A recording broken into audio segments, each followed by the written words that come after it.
पर हमारे साथ जुड़ गए हैं झारखंड से दिवाकर। दिवाकर, आज भगवान बिरसा मुंडा को नमन करने का दिन है, उन्हें याद किया जा रहा है। प्रधानमंत्री नरेंद्र मोदी भी पहुंचे हैं उन्हें श्रद्धांजलि अर्पित करने के लिए। जी, देखिए, भगवान बिरसा मुंडा को इस वक्त प्रधानमंत्री उसी बैरक में जहां पर भगवान बिरसा मुंडा को रखा गया था अंग्रेजों के द्वारा कैद करके, और जहां पर उन्होंने अंतिम सांसें ली थी, वहां पर इस वक्त प्रधानमंत्री उन्हें नमन कर रहे हैं। अंदर में वो जो रूम है, और वहीं पर एक प्रदर्शनी और उनके जो पूरे जीवन, जो भी आदिवासी समाज में जिनका योगदान था, जिन्होंने अपना योगदान दिया है, वहां पर प्रधानमंत्री उनको अभी ट्रिब्यूट कर रहे हैं। और उसके बाद उनकी एक वहां पर पूरी झलक लाइट साउंड शो के जरिए पूरी व्यवस्था वहां पर की गई है। जो आम लोग जब यहाँ आते हैं इस म्यूजियम में, उसका वो देखते हैं, तो उसका यहाँ पर इंतजाम प्रधानमंत्री जी अभी वो देख रहे हैं। तो लगातार सबसे पहले जब प्रधानमंत्री जी इस म्यूजियम में आए थे, तो यहाँ पर उन्होंने वो बिरसा मुंडा की जो आदमकद प्रतिमा है, आदमकद प्रतिमा पर उन्होंने ये आदमकद प्रतिमा पर उन्होंने माल्यार्पण किया। उनके साथ गवर्नर भी थे, केंद्रीय मंत्री अर्जुन मुंडा थे, और साथ ही साथ दूसरे दूसरे लोग थे। तो लगातार इस तरह से चल रहा है, और प्रधानमंत्री अभी अंदर में जो वो रूम है वहां पर। जी जी दिवाकर, ये जो स्थान है ये बेहद खास है अपने आप में, क्योंकि ये वही पुराना जेल है जो बैरक नंबर 4, जहां पर भगवान बिरसा मुंडा ने अंतिम दिन गुजारे थे। हम्म, जी, ये वही बैरक है जहाँ भगवान बिरसा मुंडा का एक, जो हम कह सकते हैं कि योगदान, और किस तरीके से आदिवासी समाज ने जो देश की आजादी में अपना योगदान दिया है, उसका अंग्रेजों का के खिलाफ जो लड़ाई थी, मात्र 25 साल वो जीवित रहे थे, और 25 साल में ही उन्होंने उल गुलान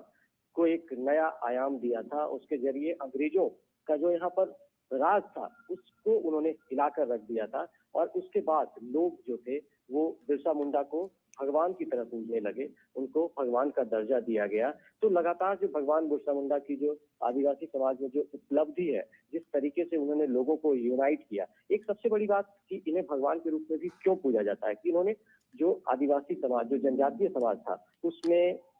जो नशा पान की प्रथा थी, उसके खिलाफ उन्होंने उलगुलान किया। उन लोगों में ये जागरूकता लाने की कोशिश की कि इसके जरिए कुछ नहीं हो सकता, तो लोगों को मुख्य धारा में लाने का प्रयास किया गया। तो तरह तरह की चीजें उन्होंने अंग्रेजों के खिलाफ लड़ाई को बुलंद किया। और अंग्रेजी समाज का जो योगदान, अंग्रेजों के खिलाफ जो हम कह सकते हैं जनजातीय समाज की जो लड़ाई है, वो कई वर्षों पहले से शुरू हो गई थी। अगर हम सबसे पहले यहाँ के जो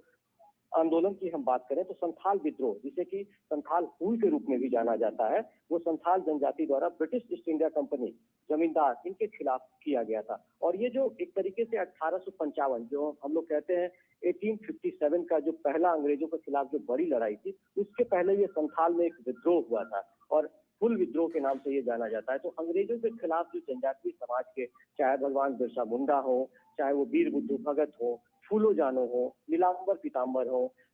जतरा टाना भगत हो, तमाम तरह के जो ऐसे समुदाय के लोग हैं जिन्होंने अपना योगदान दिया है, जिसके बारे में लोग नहीं जानते थे, वैसे योद्धाओं को एक तरीके से याद करने के लिए जो इस तरह का म्यूजियम है, ये सिर्फ झारखंड में नहीं, कई अन्य प्रदेशों में इस तरह के म्यूजियम बनाए गए हैं, जहां पर भी जनजातीय समाज का जो आजादी में योगदान है, उसको याद करने के लिए, उसको नई पीढ़ी तक पहुंचाने के लिए ये प्रयास किया गया है। तो ये लगातार इस तरह से प्रधानमंत्री जी का ये फोकस है कि किस तरीके से जो जनजातीय समाज है, उनके जो योगदान है इस देश में, उनका जो आजादी में योगदान है, वर्तमान समय में जो योगदान है, लोग उनकी भूमिका को जान सके, और इस तरीके से उसे बढ़ावा देने का प्रयास किया जा रहा है। और आपको याद होगा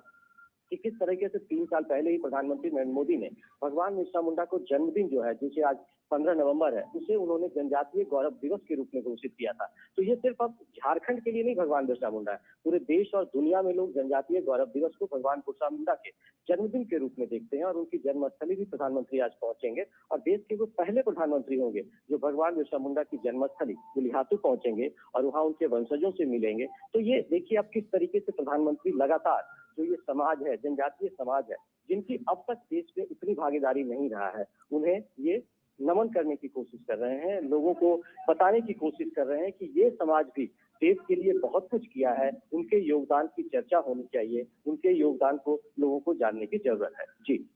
निश्चित तौर पर दिवाकर, झारखंड एक ऐसा इलाका है जहां पर बड़ी संख्या में जनजातीय समुदाय रहता है। साथ ही देश के जी। अन्य कई ऐसे क्षेत्र भी हैं जहां पर जनजातीय समुदाय की बात करें, आदिवासी समुदाय की बात करें, वो बड़ी संख्या में रहते हैं। और ऐसे में भगवान बिरसा मुंडा ने इस समुदाय को आगे लाने के लिए भरसक प्रयास किए। अंग्रेजों से लोहा लिया और उसके बाद उन्होंने लंबे समय तक इस समुदाय को आगे लाने के लिए काम करते रहे। और यही वजह है कि प्रधानमंत्री नरेंद्र मोदी ने भी भगवान बिरसा मुंडा के इस दिन को जनजातीय गौरव दिवस के रूप में मनाने की बात कही। आपसे अगर जानना चाहेंगे कि आज झारखंड में और कौन-कौन से कार्यक्रम हैं जो आज भगवान बिरसा मुंडा को याद करते हुए प्रधानमंत्री नरेंद्र मोदी झारखंड में करने वाले हैं? देखिए, भगवान बिरसा मुंडा को याद करते हुए प्रधानमंत्री लगातार कई कार्यक्रम कर रहे हैं। सबसे पहले उन्होंने राजभवन से जब वो निकले तो उन्होंने यहाँ जो जनजातीय संग्रहालय जो बनाया गया है भगवान बिरसा मुंडा के नाम से, पहले इसे जेल के रूप में जाना जाता था, उसे उन्होंने जो केंद्र सरकार की जो जनजातीय कार्य मंत्रालय द्वारा प्रयास करके देश के कई जो शहर हैं वहां पर इस तरह के संग्रहालय बनाए गए हैं। उसमें से रांची में ये संग्रहालय बिरसा मुंडा के नाम पर बना है और इस संग्रहालय में वो यहाँ पर प्रधानमंत्री ने जो उनको है श्रद्धा सुमन अर्पित किए हैं, माल्यार्पण किया है और वो बैरक भी प्रधानमंत्री जा रहे हैं जहां पर की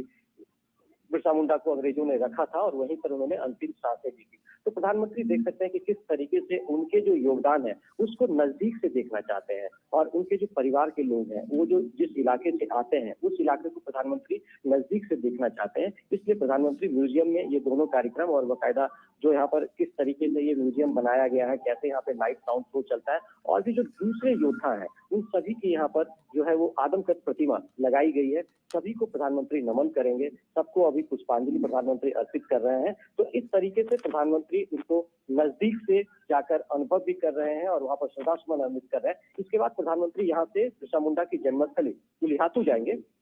जो खूंटी जिला मुख्यालय है वहां से करीब 35 किलोमीटर दूर है। तो वहां पहले प्रधानमंत्री होंगे नरेंद्र मोदी जो उनको श्रद्धासुमन अर्पित करने के लिए उनके उस जगह पर जा रहे हैं जहां पर उन्होंने जन्म लिया था, जहां पर वो पैदा हुए थे और वहां पर बाकायदा उनके वंशजों से मुलाकात करेंगे और वहां पर भी एक आदमकद प्रतिमा बनाई गई है। उस प्रतिमा पर भी प्रधानमंत्री श्रद्धांजलि अर्पित करेंगे और उसके बाद उनके वंशजों से संवाद करेंगे। तो वंशज काफी उत्साहित है उनके, लगातार हम लोग पिछले कई दिनों से इन चीजों को दिखा रहे हैं कि किस तरीके से उत्सव का माहौल है प्रधानमंत्री के आने को लेकर। लोगों में इंतजार है कि प्रधानमंत्री नरेंद्र मोदी जब यहाँ पहुंचेंगे तो किस तरीके से उनका वेलकम किया जाए। ट्रेडिशनल तरीके से वेलकम करने की वहाँ तैयारी की गई है। उनके वंशज ट्रेडिशनल ड्रेस तो पहनते ही हैं लेकिन उसमें भी आज एक और रंग देखने को मिलेगा कि किस तरीके से प्रधानमंत्री को वेलकम करने के लिए वो तैयार है। उसके बाद प्रधानमंत्री वहां पर उस कार्यक्रम में शामिल होने के बाद उनके परिजनों से संवाद करने के बाद सीधे फिर खूंटी आएंगे जहाँ पे खूंटी के जो खूंटी मैदान है, कॉलेज है, उसमें एक कार्यक्रम रखा गया है, सरकारी कार्यक्रम है जिसमें प्रधानमंत्री जो संकल्प विकास भारत यात्रा है उसकी शुरुआत करेंगे, उसकी वहां से लॉन्चिंग करेंगे। साथ ही साथ जो पीवीटीजी ग्रुप है उनके लिए एक 24,000 करोड़ रुपए की जो एक मिशन की शुरुआत प्रधानमंत्री करेंगे। तो ये वैसे ग्रुप है जिनका कि हम किस तरीके से कह सकते हैं कि बुनियादी सुविधाएं गाँव तक अभी तक नहीं पहुंची है। वैसे ट्राइबल्स है जो विकास की धारा में पीछे रह गए हैं, तो उनके लिए एक बड़ी सौगात आज प्रधानमंत्री यहाँ से पूरे देशवासियों को देने जा रहे हैं जो जनजातीय समाज के लोग हैं, जिसकी संख्या लगातार जो हम कह सकते हैं कि वैसे जो वल्नरेबल ग्रुप है जिनकी संख्या भी घट रही है, उनके लिए विकास के वो आयाम अब तक तय नहीं हुए जो इसकी जरूरत थी। कई ऐसे भी अभी भी जनजाति हैं जो पहाड़ों में रहते हैं, दूर दराज के इलाकों में रहते हैं, ना तो उनके पास बिजली की उचित व्यवस्था हो पाई है, स्वास्थ्य की व्यवस्था हो पाई है, उनके बच्चों की पढ़ने की व्यवस्था नहीं ढंग से हो पाई है, तो लगातार वो मुख्य धारा से पीछे छूटते गए हैं। तो प्रधानमंत्री की आज जो पहल हो रही है, ये 24,000 करोड़ रुपए की जो ये मिशन जो आज शुरू हो रहा है, इसके जरिए ये कोशिश किया जाएगा कि इन इलाकों में जो बुनियादी सुविधाएं हैं उसका विस्तार किया जाए और वहां पर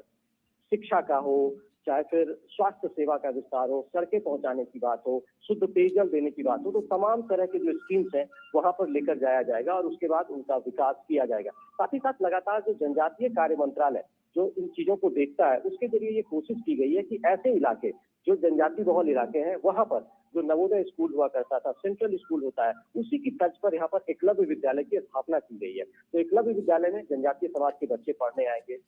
उनका कायाकल्प होगा। और इसी साल और अगले साल तक ये टारगेट रखा गया कि सभी विद्यालयों में करीब 35,000 शिक्षकों को नियुक्ति की जा रही है। कई जगहों पर पढ़ाई का काम शुरू हो गया है, वहाँ पर बुनियादी सुविधाओं का विस्तार हो रहा है। तो बच्चे घर से निःशुल्क जाकर हॉस्टल में रहेंगे और पढ़ेंगे। तो सोच सकते हैं कि किस तरीके से केंद्र सरकार संवेदनशील है, प्रधानमंत्री नरेंद्र मोदी संवेदनशील है इस समाज को लेकर, जनजातीय समाज को लेकर, कि किस तरीके से इनका विकास हो, इनको मुख्य धारा में लाया जाए और जो अब तक पिछले जो 70 सालों में 75 सालों में देश की आजादी के बाद विकास की दौर में पीछे रह गए हैं, उन्हें मुख्य धारा में लाया जाए और उनका विकास किया जाए। तो लगातार प्रधानमंत्री नरेंद्र मोदी इसको लेकर जो हम कह सकते हैं कि संवेदनशील है और संकल्पित भी है कि इन समाज को मुख्य धारा में लाना है और इनके योगदान की चर्चा देश और दुनिया में भी करनी है, ताकि इनके योगदान को लोग जान सके और इनकी जो भूमिका रही है उस पर हम गर्व कर सके कि जो जनजातीय समाज है उन्होंने किस तरीके से देश की आजादी के लिए अपना योगदान दिया है और देश को एक सूत्र में बांधने के लिए जो प्रधानमंत्री का एक जो नारा भी है और प्रधानमंत्री की लगातार ये कोशिश भी होती है कि एक भारत श्रेष्ठ भारत की जो परिकल्पना है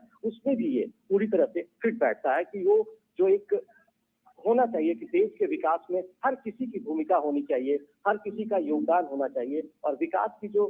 अलग देश में जगह है उसमें कोई पीछे नहीं छूटे, सबको बराबर समानता का अधिकार मिले। तो इन सब बिंदुओं पर भी प्रधानमंत्री का फोकस है और उसे हम मान सकते हैं कि आज जो स्कीम्स वहां पर लॉन्च हो रही हैं उसके जरिए ये जो प्रधानमंत्री की परिकल्पना है और ये जो संकल्प है वो भी पूरा होता दिख रहा है। जनजातीय स्वतंत्रता सेनानियों का ये जो संग्रहालय है, माननीय प्रधानमंत्री जी की ही अभिकल्पना का ये एक प्रस्फुटन है। और सबसे खूबसूरत बात ये है कि भगवान बिरसा मुंडा या धरती आबा बिरसा मुंडा को महत्ता देने के पीछे है कि भगत सिंह की तरह 25 साल की उम्र में ये भी शहीद हो गए और 25 साल की उम्र में ही जिस ढंग से उन चीजों ने रणनीति गढ़ी, अपने को एक रोगर, एक वैद्य के तौर पर लोकप्रिय किया, फिर अपने को एक मसीहा के तौर पे उनकी लोकप्रियता बढ़ी, तो एक धार्मिक और सामाजिक आंदोलन को फिर उन्होंने क्रांतिकारी आंदोलन में ढाला। और इसलिए ढाला कि 36 साल से चल रहा, 1858 से 1894 तक चल रहा वो जो सरदारी आंदोलन था मुंडा सरदारों का, जो शांतिपूर्ण था, पीसफुल था, आवेदन दे रहे थे, प्रार्थना कर रहे थे विक्टोरिया महारानी से और कोर्ट में भी कि हमारी जमीनें वापस की जाए, वो आंदोलन चूंकि असफल हुआ तो बिरसा को हथियार उठाना पड़ा। तो ये 25 साल का युवक ये इस ढंग से रणनीति वैद्य के तौर पे और एक नए धर्म के विषायत पंथ के तौर पे जिसमें वैष्णव धर्म का भी वो उन्होंने जोड़ा था, आदिवासियत के साथ फ्यूजन किया था। ये बड़ी खूबसूरत चीजें हैं जो उनको बाकी आदिवासी क्रांतिकारियों से ऊपर रखती हैं, इसलिए इनकी महत्ता है। एक चीज और कि वीर बुद्धू भगत का भी बहुत बड़ा योगदान है समाज में, किस तरीके से उनका जो बलिदान है वो हाँ ठीक कहा। 1831-32 के कोल रिवोल्ट पे जैसे झा ने काम किया, लेकिन खूबसूरती या महत्ता ये है कि पूरी दुनिया के आजादी की लड़ाई में जिस ढंग से शहादत वीर बुद्धू भगत के एक परिवार ने दी, 150 से 200 लोग शहीद हुए 1832 में, उनके गांव को घेर लिया अंग्रेजों ने कैप्टन हिंसन तोप के साथ, और एक एक लोगों ने पहले अपनी शहादत दे दी, उनके भाई भतीजे, उनके 3 बेटे उदयकरण हलधर गिरधर, उनकी बेटियां फुलिया झुनिया, तो ऐसे सारे भाइयों ने, भतीजों ने, बेटों ने, बेटियों ने जो शहादत दी सब वो वीर बुद्धू भगत के पास पहुंच सका और उनका सर काट के पिठोरिया में बिल्किसन के पास ले गया। तो पूरी दुनिया के इतिहास में एक दिन आजादी की लड़ाई में प्राण उत्सर्ग करने वाले 150 से 200 एक परिवार के लोग आपको नहीं मिलेंगे जो इस शहादत में है। दूसरे की जो संथाल रूल हमारा है 1855-56 का, सिदो कानो चांद भैरव फुलो झानो, 30,000 लोग जिसमें हर जाति समुदाय के लोग उस इलाके के तमिल को के, और 2 बार उन्होंने हरा दिया अंग्रेजी फौज को, फिर 35 की लड़ाई में हराया, फिर बीरभूम की लड़ाई में हराया। बीरभूम की लड़ाई में तो लेफ्टिनेंट कोलमैन जो है वो मारा गया।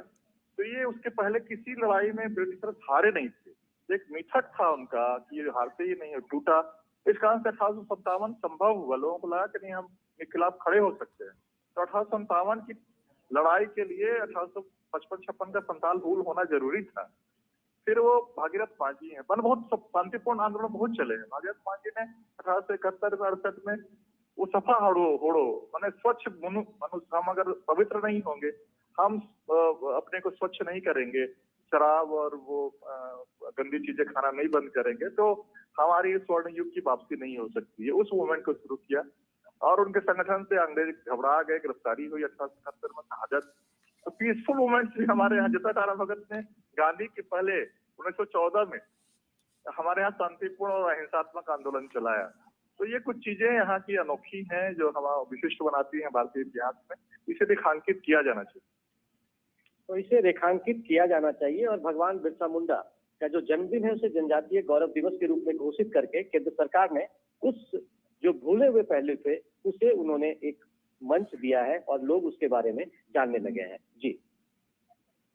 जी दिवाकर, हम उस क्षेत्र के खास तौर पर अगर झारखंड की बात करें तो यहाँ पर अब कितना बदलाव देखने को मिलता है हमें, जिस तरह से ये जो समुदाय है वो किस तरह से अब आगे बढ़ रहा है और देश में अब अपने योगदान में अहम भूमिका निभा रहा है। चूंकि केंद्र सरकार की जिन योजनाओं की बात हम करते हैं तो खासा लाभ इन्हें अब मिल रहा है और उत्साह की अगर हम बात करें तो इनमें देखने को मिलता है। समाज की मुख्य धारा से अब ये लोग जुड़ते नजर आ रहे हैं। निश्चित तौर पर ये उत्साह देखने को मिलता है और लगातार ये कोशिश होती है कि किस तरीके से ये जो मुख्य धारा में जब लोग आ रहे हैं तो इनके लिए स्कूल की व्यवस्थाएं हो रही है, उनके घरों तक शुद्ध पेयजल पहुंचाने की कोशिश हो रही है और जो बुनियादी सुविधाएं हैं, चाहे वो अस्पताल हो, स्कूल्स हो, कॉलेज हो, तो लगातार इसके प्रयास किए जा रहे हैं और लगातार ट्राइबल मिनिस्ट्री की ओर से ये प्रयास भी किया जा रहा है कि जो बच्चे, आदिवासी समाज के जो बच्चे जो एक तरीके से गरीबी रेखा में है और इस तरह के लोग जो है उनके लिए किस तरीके से छात्रवृत्ति की व्यवस्था की जाए और उसके बाद उन्हें एक बेहतर प्लेटफॉर्म मिल सके ताकि वो पैसे के अभाव में अपनी पढ़ाई नहीं रोक सके। तो इन तमाम तरह के प्रयास किए जा रहे हैं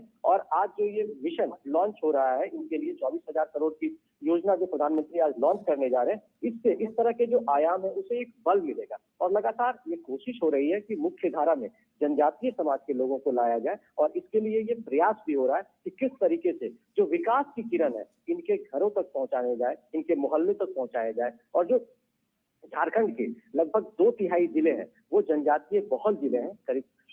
28% की आबादी जो है वो जनजातीय समाज की आबादी है। तो ऐसे लोगों के लिए कई स्कीम्स यहाँ पर लॉन्च किए गए हैं ताकि इनको विकास की किरण इनकी तक पहुंचे, इन्हें विकास की मुख्य धारा में लाया जा सके और इनका जो योगदान है उसके बारे में सिर्फ झारखंड के लोग नहीं बल्कि देश और दुनिया के लोग जान सके। इसमें जनजातीय गौरव दिवस जैसी पहल और जो आज टीवीटी ग्रुप के लिए जो ये मिशन की शुरुआत हो रही है इससे बल मिलेगा और प्रधानमंत्री का जो संकल्प है कि किस तरीके से जो विकास की मुख्य धारा में अब तक आजादी के बाद पीछे छूट गए हैं उन्हें मुख्य धारा में लाया जाए, तो वो जो आयाम है वो भी इससे पूरा होगा और लगातार ये कोशिश हो रही है कि किस तरीके से विकास की मुख्य धारा में जनजातीय समाज को लाया जाए और उनके जो पहलू है उसे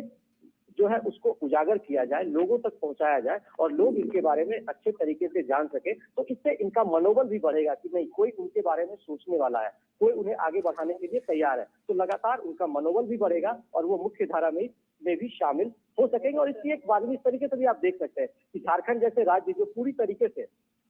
माने जाते थे कि वो नक्सल प्रभावित है, तो वैसे राज्यों को अब एक तरीके से नक्सलिज्म यहाँ पर खत्म होने की कगार पे है। तो वैसे वो दाग भी है वो खत्म हो रहा है। तो वैसे वो सब वानगी तभी आती है जब आप विकास की किरण वहां पर पहुंचाते हैं। तो इस तरह की पहल यहाँ पर हो रही है और लगातार ये कोशिश हो रही है कि इस समाज का विकास बेहतर तरीके से हो और प्रधानमंत्री इसको लेकर संकल्पित भी है और लगातार इसको बहुत नजदीकी से व्यक्तिगत स्तर पर भी वो मॉनिटर करते हैं और देखते हैं और बहुत ज्यादा इंटरेस्ट लेते हैं। इसकी झलक आज हमको यहाँ पर इस म्यूजियम में भी देखने को मिली कि प्रधानमंत्री ने कितने एक एक बारीकियों को उन्होंने बेहतर तरीके से देखा और समझा और उनके योगदान को निश्चित तौर पर आने वाले दिनों में जब प्रधानमंत्री की या तो मन की बात होगी या दूसरे मंचों पर जब प्रधानमंत्री जब जिक्र करेंगे तो फिर निश्चित तौर पर वो चीज आपको देखने और सुनने को भी मिलेगी कि प्रधानमंत्री कितना किसी चीज में इंटरेस्ट लेकर और कितनी जानकारी लेकर चीजों को समझते हैं और उनके योगदान की चर्चा आने वाले दिनों में करते हैं। इसका एक इम्पैक्ट भी दूसरे लोगों के मन में बनता है।